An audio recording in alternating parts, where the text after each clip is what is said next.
adding items to your price book. There are two ways to do this. The first way is when you're actually building your price book.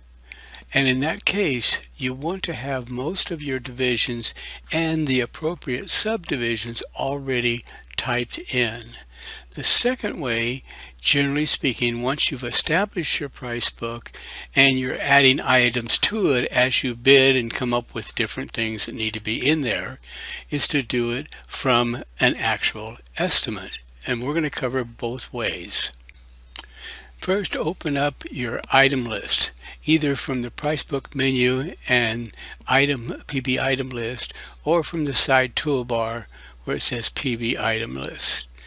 With the PB item list opened, you'll click the list button and pick out the category, the division that the item is going under. And I'm going down to plumbing. And here I'd like to re-emphasize that it's very important that you have your subdivisions typed in first. It'll save you a lot of time, a lot of trying to renumber items to get them in the right spots. Because if you put them in the right subdivision, from the beginning, it'll be much easier. So make sure you put your subdivisions in first. Getting back to where we're clicking on the plumbing. And we have only one subdivision, and we're going to click on that, and it's going to take us to that location, in this case item code 12.000. The easiest way, if you have an existing item, is simply to copy the item and modify everything about it. You can do this on the list, but you can also do it from the form. Copying an item, you click on it, right mouse click, and go down to copy this price book item. And it gives it the next sequential number, in this case 12.006. You can modify the item here and each one of the areas of material, labor, equipment, sub, or other in here to fit your needs. Like I was saying, that working from the form, you might find it a little easier, and I'm going to open the form now. I go up to the toolbar on Show or Edit Details of Current Item. It's the magnifying glass. Clicking on it. The form's a little bit large, so it might fill up most of the screen here. Here again, you can add information. I'm not going to go over all the details here, but the simplest way, if this was a fixture and you were going to make it a water closet, you might say that you're going to put in a cost of $400 or some such number, and let's say it's going to figure $200 for labor. It's a good idea to put the cost in raw cost because it automatically fills out the column for you rather than picking your cost type at that time. And just when you're finished, click the done, if I can find it here. Here it is. And that item is in there. We really didn't change anything, but that's an idea of how to add an item by copying. I'm going to remove this item. Incidentally, most everything that you do, you can do with the right mouse click also. And I'm going to delete this price book item and get it out of here. You can also delete it from this delete shortcut on the toolbar here. The other way is to get on the item below where you want to add it to and click the insert here, or again right mouse click and insert a blank price book item and simply type in from scratch. It's not copy, it's not carrying any settings over from the other item. But if you're going to carry settings in, if you've done a item and it's complete, it's got budgets, all the details done, and the next item is going to have most of the same things except for description and cost might be modified and so forth. It's better to copy an item and use that for the next item. If it's completely different, then just insert it in either of those two ways. Next, I'd like to just go over the numbers. Whenever you add in an item, it sequentially numbers them.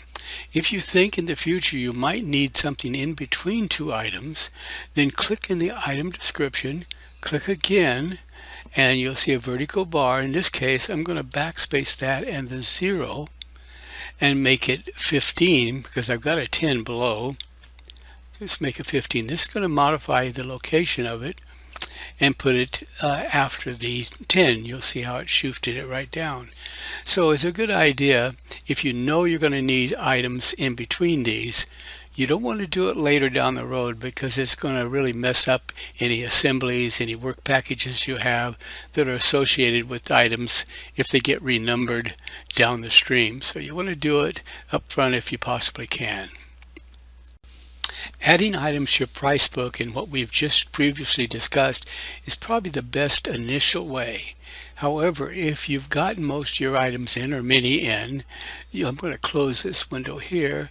It's easy to do it from an actual estimate as you're doing estimates, and you can do them one at a time or multiple. Let's say you want to add an item from a bid. I'm going to make this a little bit larger so we can see a little bit more, and you want to add it into the foundation. Then you want to get into the foundation. You don't want to type it in here because you don't know what code you're going to have, what is available. You're not really sure. You're looking at these codes for these items, but there may be ones in between these at times. So what you want to do is click on any one of these items, and then when you're clicked on the item, you want to click on PB items. This is going to take you to this same area in your list, so you don't have to navigate there. I'm going to click on it, and we're already over in the foundation area, so it automatically puts you in the area of the current item that was in the bid that you're going to make another one of. And here again, the easiest thing to do is right mouse click on it, copy this price book item, leave the code in, and use the use button to pull it back to the estimate. And we're going to add it, not replace it, and go back to our estimate. And now we're in this 4.031, which is the new item that you're going to put in this area. Then make all the modifications in this area. If you prefer, you can use the detail screen or the form here, or you can use the form down here to open it up. But this form is bigger than the price book item form, so I'm not going to do that now, but you can on your computer there. So that makes it easier for you to modify this item. The last thing you want to make sure you do, once it's modified, you need to write that information back to the price book because it's not there. You could have done it before and completed it while you were in the price book, but there's a benefit for doing it this way, and we'll show you that someplace in the future. But right now, you can use a shortcut, Control D.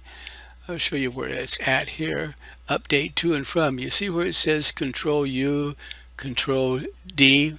See, Control D, hold the Control key down. Hold the Control key down and hit the letter D, and that'll save the item to the price book. The opposite will bring an item in, which we don't want to do now, of course.